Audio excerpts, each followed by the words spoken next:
I am Minga, a 23-year-old African wife from Angola. In my home country, having children is quite casual. My family was very poor, but my parents still had 12 kids. As the oldest daughter, I started helping with farm work, planting cassava, carrying water, and cooking from a young age. Until I was 17, I couldn't read, write, or do math, and I had never left my hometown. In 2017, I met Cheng Xiaojian, a Chinese man working in Angola. My family supported our marriage, and we had our wedding in Africa before welcoming our first son, Lele. In 2019, Cheng Xiaojian took us to his hometown in Jiaozuo, Hunan, China, where we started a new life. Over the past 2 years in China, my life has improved greatly, and I've seen a world that is completely different from what I knew before. In October 2019, my husband and I took our wedding photos in Boei County, Henan. Angola is not a big country. It was once a Portuguese colony and only gained independence in 1975. Unfortunately, a civil war broke out soon after and lasted until 2003. Many men died in the war, leaving a gender imbalance in the population. To encourage childbirth, polygamy is still allowed in many areas of Angola. Women generally have a lower social status, while men work during farming seasons but often spend their free time drinking, smoking, and entertaining themselves. Meanwhile, women are constantly busy, farming, raising families, and taking care of children. Angola is located in southwestern Africa. I was born in 1999 in a small town called Gafangu in Luau, Moxico Province, Angola. Because of poverty, I never attended school and could only speak Portuguese, without knowing how to read or write. Our town had a school, similar to an old-style private school in China, but only families who could afford the tuition could send their children there.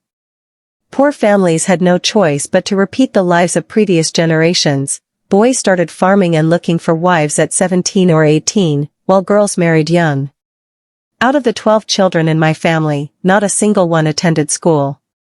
The school was too far anyway, it took over 3 hours on foot to get there. We had no transportation, and the only way to travel was by walking.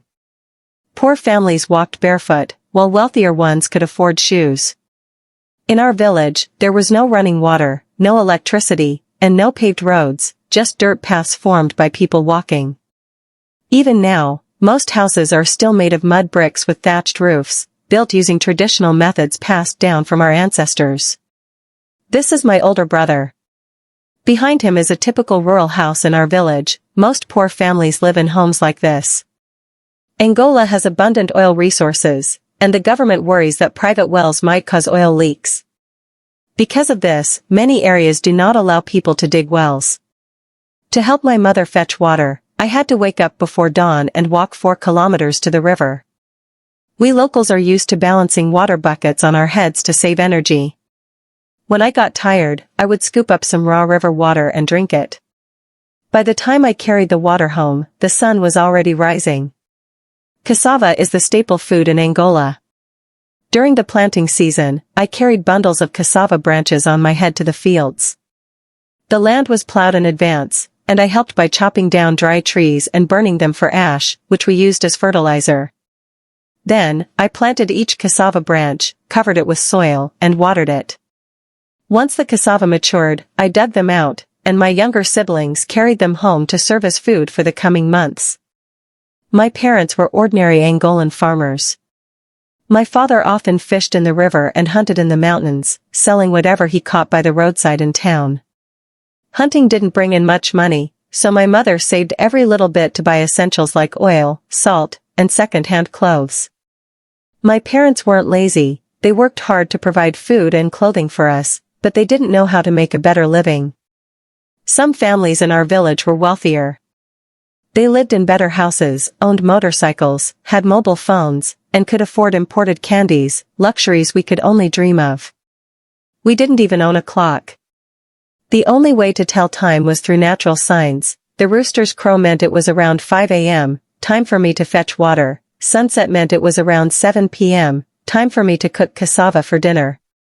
Other than that, I had little concept of time or dates. My father was the only literate person in our family. He had attended school until 2nd grade, so he could do basic math and write. He kept a small notebook where he recorded important family events, our birthdays, major happenings in the household, and so on. According to his records, something big happened to our family around 2017. He was lucky enough to find a job. For several years before 2017, many Chinese workers had started arriving in our region, working on construction projects like buildings and factories.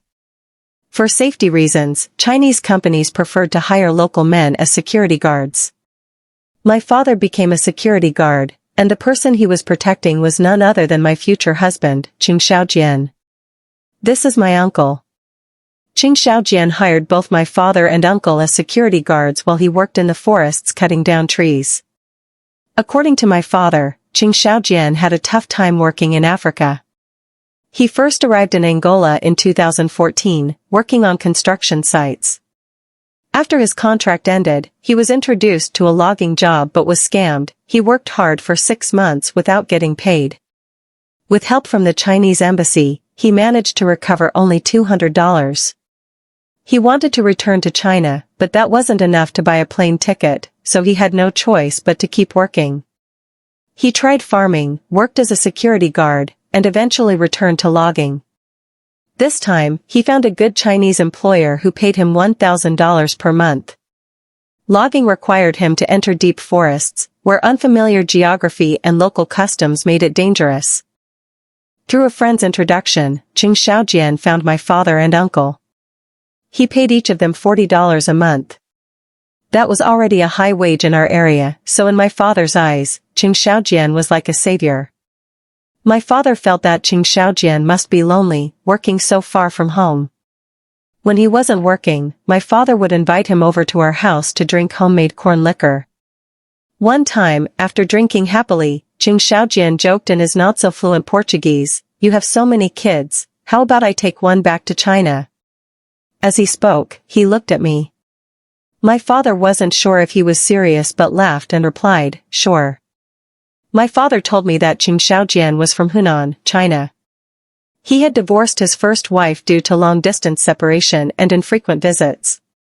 He had a house in the countryside, and he had left his hometown to work in Africa to save money. I didn't know where Henan was. In fact, I barely knew anything about China. But because Cheng Xiaojian took good care of our family, I gradually developed feelings for him. Compared to many men in our area, he was honest, hardworking, good at making money, and very considerate. Even though we had language barriers, we managed to get closer day by day through gestures and eye contact. At the time, I didn't know how old Cheng Xiaojian was. I could tell he was much older than me, but in our area, it was common for older men to marry much younger women, so I didn't think much of it. Later, I found out he was born in 1970, while I was born in 1999, he was exactly 29 years older than me. Our wedding photos made him look much younger. When Cheng Xiaojian said he wanted to marry me, my father had no objections. This Chinese man had helped us a lot, and his character wasn't in question. But my mother thought about it for many days and still wouldn't agree. Her biggest concern was that he was a foreigner. If I followed him to another country, she feared that without family around, I might be bullied. Cheng Xiaojian understood my mother's worries. He never pressured her and instead kept showing his kindness through actions. Seeing that our entire family was wearing old, worn-out second-hand clothes, passed down from older siblings to younger ones, he quietly gave me $40 and told me to buy new clothes for my family. That was the first time I saw everyone in our family wearing brand new clothes. Later, there was another time when my parents had a long Cold War because my father didn't want to hand over all his wages to my mother, he wanted to keep some for buying liquor. To ease the tension in our family, Cheng Xiaojian discreetly gave my mother some money to buy food. That moment made my mother finally accept him as her son-in-law. In our Angolan culture, when a man wants to marry a woman, he usually gifts her family a sheep. Wealthier men will give a cow. Cheng Xiaojian often helped support our family, so my parents never brought up the topic of a bride price. But he took the initiative and promised that after we got married, he would build a new house for my family. In March 2018, we held a simple wedding ceremony in a rural area of Gafungo. In our community, people usually don't get marriage certificates. Instead, they host a ceremony in the village. With the entire tribe as witnesses, a marriage is recognized. On our wedding day, my parents slaughtered a sheep and bought liquor, inviting the whole village to celebrate. Under the witness of the village chief, we completed the ceremony. After our wedding, Cheng Xiaojian started building a steel-roofed house for our family. He mobilized all our family members to help. My parents and younger siblings made mud bricks and left them to dry by the riverbank. Once dried, I gathered our tribe members, and each person carried a brick weighing over 10 pounds on their heads, transporting them to the construction site. We hired a builder to assemble the house and then covered it with a steel roof. After 3 months of hard work, we finally finished building a house with 3 rooms. It looked like a big wooden box, spacious and sturdy. My parents and 8 of my siblings took a photo in front of the new house. 4 of my other siblings weren't in the picture because they were out working in the fields. After the house was built, Cheng Xiaojian bought us a generator and a motorcycle. Our home looked even grander than the village chief's. To thank everyone for their help, we invited all the villagers over to celebrate. That day, I used imported white sugar to make a big batch of fried sweet dumplings. Everyone was overjoyed, savoring the rare treat. 8 months after the house was completed, our eldest son, Lele, was born. His big, round eyes and slightly curly hair were a mix of both his parents. His skin tone was halfway between mine and his father's. Cheng Xiaojian loved video calling his mother to share the good news. She adored the baby and would make him laugh easily. She was so happy about her new grandson that she told Cheng Xiaojian to return to China to discuss the future of our family. When I heard this, I was extremely worried. I was afraid that once he left, he would never come back. My husband holding our eldest son, Lele, his full name is Cheng Peel. Thankfully, my worries were unnecessary. 3 months later, Cheng Xiaojian returned to Angola. This time, he brought all the savings he had earned in Africa. Worried about getting robbed on the way, he spent $10 to hire 3 local men as bodyguards. The 4 of them traveled for a whole day and night before safely arriving at our new home. I was scared to stay alone in the new house, so that night, I stayed with my parents in the old house, leaving my eldest brother to watch over the new one. He had been drinking and was in a deep sleep, not hearing the knocking outside. Cheng Xiaojian had no choice but to find the village chief, light a torch, and call a few people to help wake my brother. When we finally saw each other, we immediately started a fire to cook food for everyone. Sitting around the fire, Cheng Xiaojian told me that his mother had agreed for me and Lele to go to China with him. He wanted to get my family's approval. He had brought so much money this time to ensure we could leave Africa and settle in China smoothly. The journey from Africa to China was long, and handling paperwork and buying plane tickets would be expensive, so he needed to prepare early. My parents sat beside me, their eyes welling up with tears. They didn't want to let me go, but they still nodded, hoping I could have a better life. The journey to China was long, and it took us nearly a year to complete all the paperwork. I was from a rural village in Angola and didn't have an ID card, so the village chief first took me on his motorcycle to the town to get one. Later, we had to go to the government office to obtain a certificate proving I was single. Once those documents were ready, Cheng Xiaojian and I took a train to the capital, Luanda, to apply for my passport. We spent $300 on a small brick house in a slum in the capital, where we stayed for a year while handling our paperwork. Later, we sold it. After I finally obtained all my necessary documents, we had to start the process for Lele because we wanted to bring him to China legally. After consulting staff at the Chinese embassy in Angola, we learned that if we got Lele an Angolan passport, he would officially be considered an Angolan citizen. However, he had been born and raised in Africa and didn't have a Chinese passport. With help from volunteers at the Chinese Chamber of Commerce, Cheng Xiaojian managed to get Lele a tourist visa so that once we arrived in China, we could register him as a resident. In October 2019, we purchased plane tickets to Guangzhou, China, and arrived at Luanda Airport, ready to depart. My father came to the airport to see us off, and I could tell he didn't want me to leave. Before we boarded, Cheng Xiaojian slipped a stack of cash into my father's pocket, shook his hands tightly to express his gratitude, and promised to take good care of me and our child. I waved goodbye to my father, turned, and walked toward the plane without looking back. When we landed at Guangzhou Baiyun Airport, all I could see was a vast crowd of people. It was winter in China, and the cold made me huddle up for warmth. My husband bought thick clothes for Lele and me at a nearby department store, and only after putting them on did we finally feel warm.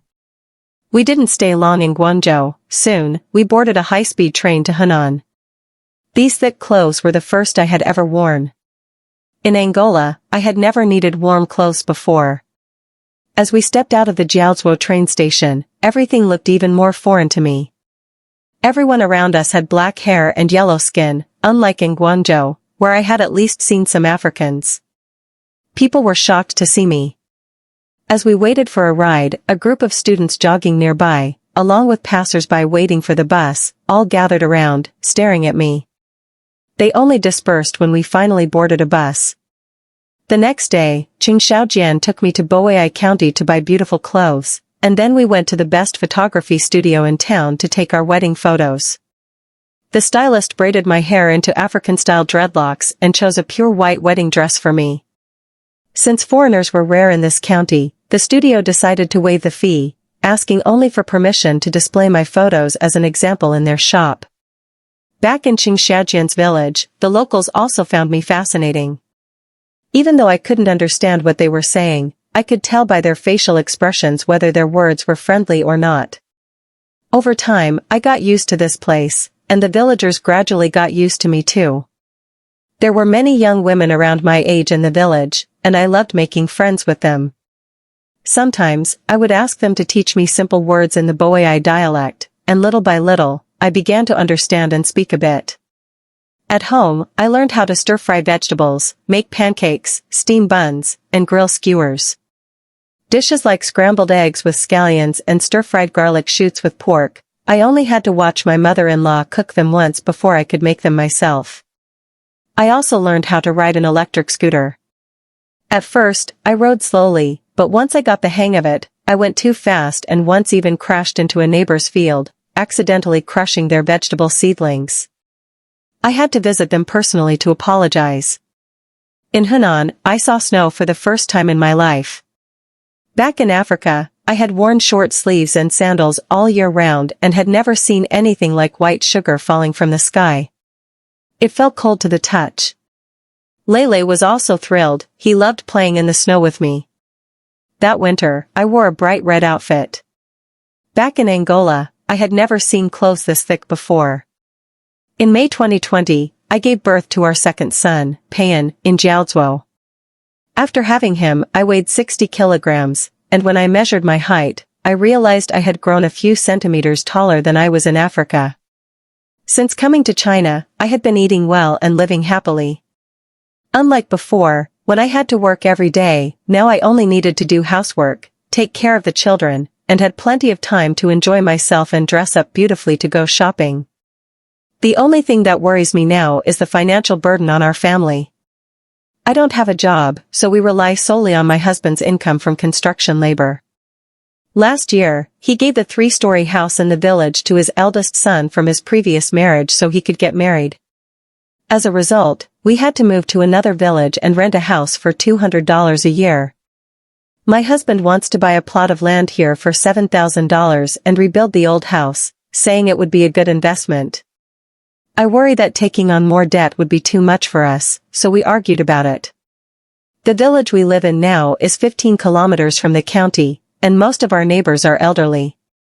There are very few women my age, so I often feel lonely. To communicate better with people, I enrolled in a kindergarten class with Lele last year to learn Chinese. I was the oldest student in class, but I didn't feel embarrassed at all.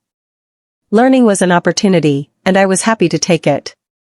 After just over 3 months, I learned a bit of Mandarin, how to write numbers, and even how to use a smartphone to make transactions. When I was attending kindergarten, I was interviewed by Jiaozuo TV. Over the past 2 years, I have felt incredibly fortunate in China, but the only thing that makes me sad is that my parents and siblings are still in Angola. I miss them very much.